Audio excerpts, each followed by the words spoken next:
E aí, pessoal, tudo certo? Olha, eu não sei o que pensar. Como eu falei uns vídeos atrás, acabou que domingo passado foi a segunda sessão da minha mesa de Kingmaker presencial. E eu tenho que gravar o que acontece nela antes que eu me esqueça.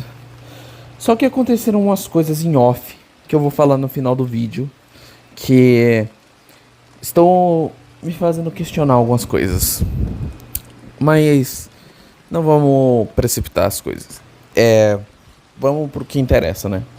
A primeira coisa que eu quero falar, obviamente, é sobre o que eu falei no meio do vídeo passado, que é sobre o personagem da Zosma. É, Na verdade é um pouco confuso. Zosma, o jogador é um homem, mas está jogando de mulher. Não julgo, já fiz igual. Enfim, eu falei no vídeo passado que ele ia fazer retcon na ancestralidade e ele fez. Agora ele é um Vishkanya, que em resumo é um povo meio serpente, um humano com características de serpente. Ele disse que fez para ter mais talentos sociais ali, mas eu não entrei em detalhes. Só saibam que agora o Zosma vai ter poder de Vizcaya. Bem, onde paramos? A gente tinha acabado o jantar na mansão Aldori e a gente foi dormir. Só que no meio da noite a gente foi acordado por uns barulhos. O Shenzi, ele foi o primeiro a acordar e ele logo foi ver o que estava acontecendo. So- não deu pra pegar armas ou se preparar. A gente tava só com a roupa de dormir.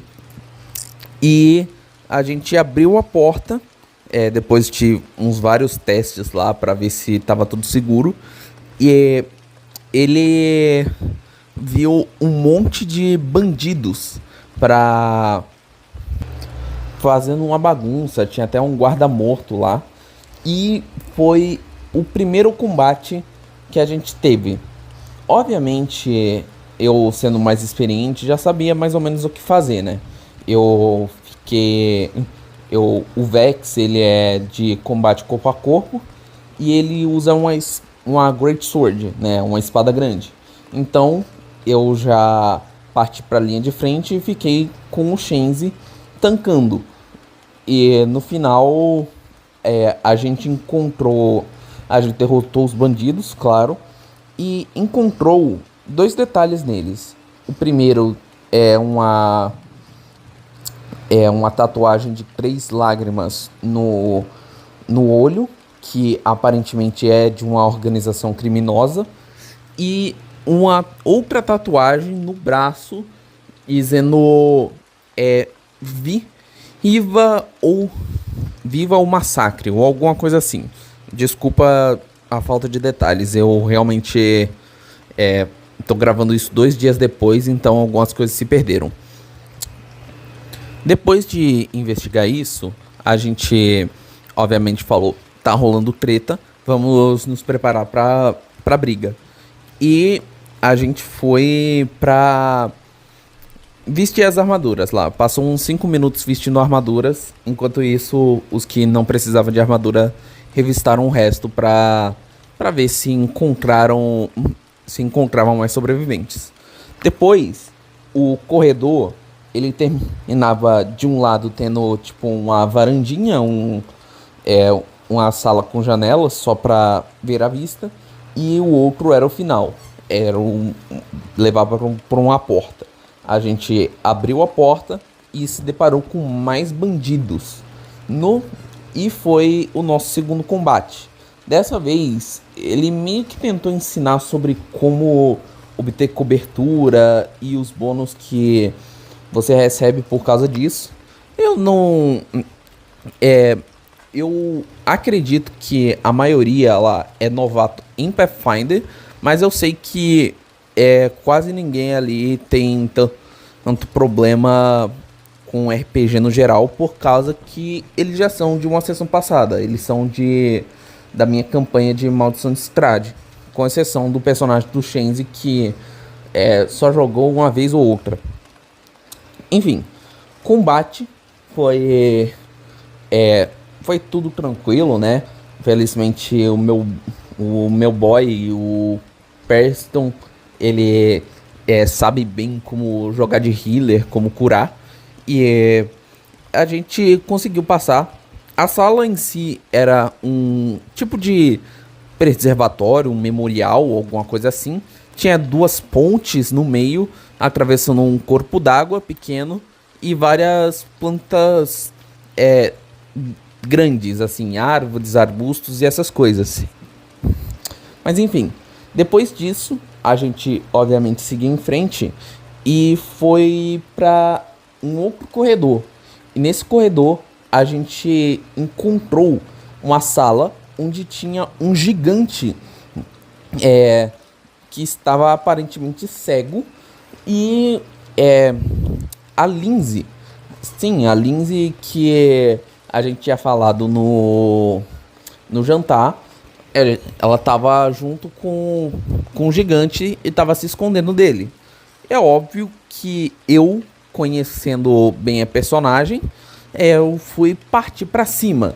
E a gente teve o primeiro caso de uma regra da casa que a gente tá usando, que é um baralho de sucessos críticos.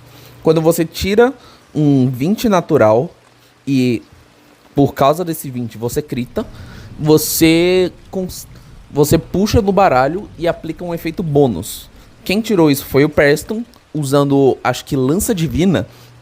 E quando ele fez isso, ele teleportou os dois para trocar de lugar. O gigante foi pro meio da gente e isso deu muita margem pro Shenzi e pro Ghost conseguirem bater. Se bem que o Ghost, ele... sei lá, o player dele não parece estar entendendo direito a importância do caçar presa. E ele ficou mais focado em, sei lá, só bater. Mas enfim, a gente salvou a Lindsay e a gente, claro, ajudou ela e tal, viu se ela estava ferida, felizmente ela estava bem. E a gente passou a ver se tinha mais alguma coisa na sala. O pessoal encontrou uma passagem secreta para, tipo, um armário para um depósito. E lá tinha um baú que, meu amigo, foi a primeira vez que o dado não estava ajudando a gente. O pessoal tentou de tudo e não conseguiu abrir aquele baú por nada. Chegou a quase quebrar o machado de um dos players ali na tentativa de abrir na marra. Eu não sei quem falou. Eu sei que eu falei também pra deixar esse baú pra lá. Não, provavelmente era da própria Jamandi, então não vamos querer roubar a dona da casa. Enfim, por fim, no final do corredor tinha mais uma porta e nesse tinha um gigante de gelo. E a gente encontrou junto dele 3 personagens amarrados e desacordados. Dentre eles, a Amiri, que a gente tinha também falado no no jantar. E é óbvio que, sendo mais um NPC que a gente ajudou, a gente foi pra cima e derrotou o gigante. Esse aí, ele até tinha um ataque em cone que fez com que todo mundo ficasse imobilizado, mas felizmente ele não causou tanto dano assim, foi só o susto mesmo. E depois disso a gente na verdade, o Preston, que ele também é um médico, ele é treinado em medicina, tem tipo medicina de batalha e um monte de coisa. Ele ajudou a Miriam a se recuperar, acordou eles. E o mestre até recompensou a gente com pontos de influência ali. E foi aí que a gente parou a sessão. a última porta, antes de continuarmos, estava barricada e a gente passou o resto do tempo tirando a barricada. E foi isso. Foi basicamente a sessão introdutória de combate pra gente. Mas agora chega a parte que eu não quero falar. Mas eu tenho que tirar isso do peito. Seguinte, o Shenzi e eu tava estranhando que em nenhum momento ele usou fúria durante a sessão.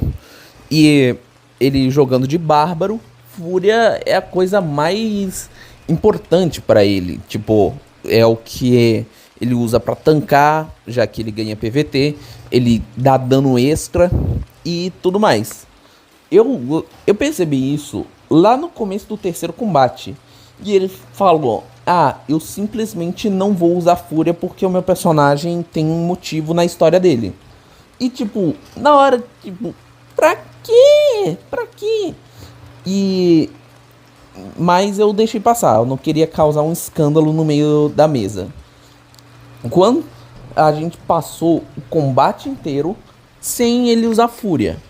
E eu até questionei ele de novo depois, quando estava voltando pra casa. Questionei ele por mensagem, falando dos problemas, né? Mas acabou que não dei nada. Ele parece que não me ouviu, só mandou um confia e eu só devolvi com um só acredito vendo.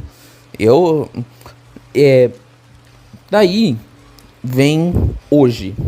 Hoje, mais cedo, lá para umas 9 horas, eu tinha comentado com uns amigos sobre o que tinha acontecido. Até fiz um shorts aqui no canal e, né, eu mostrei pra eles.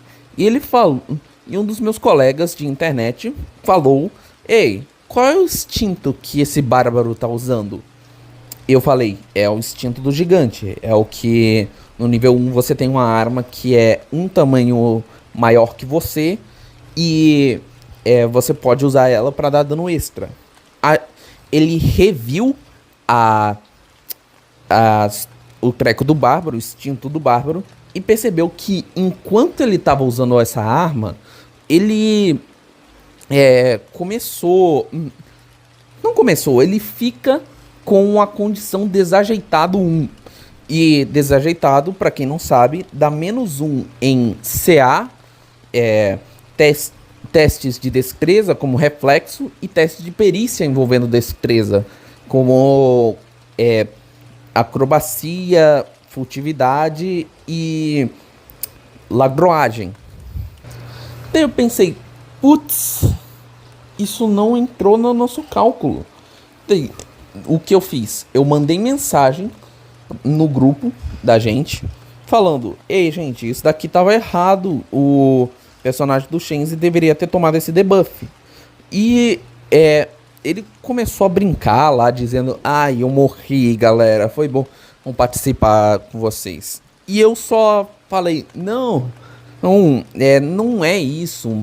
Você não morreu. No máximo teria tomado mais dano, mas tipo, você precisa voltar a usar a sua fúria, porque isso não vai dar certo. Você precisa disso pra você ter toda a sua classe, senão você só vai tomar debuff de graça. E eu não sei se foi as palavras que eu usei, porque eu não medi as palavras antes de usar, mas ele me meteu um textão dizendo: olha, fica na tua, que eu tenho mais anos de RPG do que você tem de idade. Eu passei sei lá quantos anos na seção de desenvolvimento de jogos, e você não pode nem usar a desculpa de ser neurodivergente, que tem outros dois na mesa que não tem problema nenhum do jeito que eu tô falando. Eu confio no meu time e eu confio que o mestre não vai impedir de eu ganhar. E eu só fico tipo: mano, qual é a graça? Qual é a graça de você depender do seu time ou de você depender do mestre te dar infinitas poções de cura pra você conseguir ganhar dos, do- dos personagens, dos inimigos? Não é muito melhor você ajudar a carregar do que ser carregado? Porque ele tá fazendo cosplay de mochila. Mas isso é eu falando depois de tudo aconteceu. Na hora, eu só bati uma bad. Tipo, eu só fiquei muito mal. Eu achei, putz, eu tô sendo um jogador problemático. E eu até saí do servidor, mas me puxaram de volta dizendo que eles precisavam de mim, que não sei o que. Mas até agora eu tô muito incomodado com toda a situação. Tudo aqui tá um tanto confuso e eu sinto que se eu for voltar no dia 26 para ter uma terceira sessão, porque a gente joga quinzenalmente, eu vou causar uma briga. Eu não sei o que fazer, galera. Eu eu sinto muito por terminar esse vídeo numa bad vibes, mas eu preciso relaxar aqui. E eu acho que no jeito que eu tenho é mandando pra vocês, né? Enfim, eu vou encerrar o vídeo por aqui. Espero que vocês tenham gostado. Ou pelo menos se entretido com a minha fúria nesse final de momento. E se inscreva no canal, deixe seu gostei, para da básica do YouTube. E valeu, até a próxima. Espero que em um vídeo um pouco mais animado.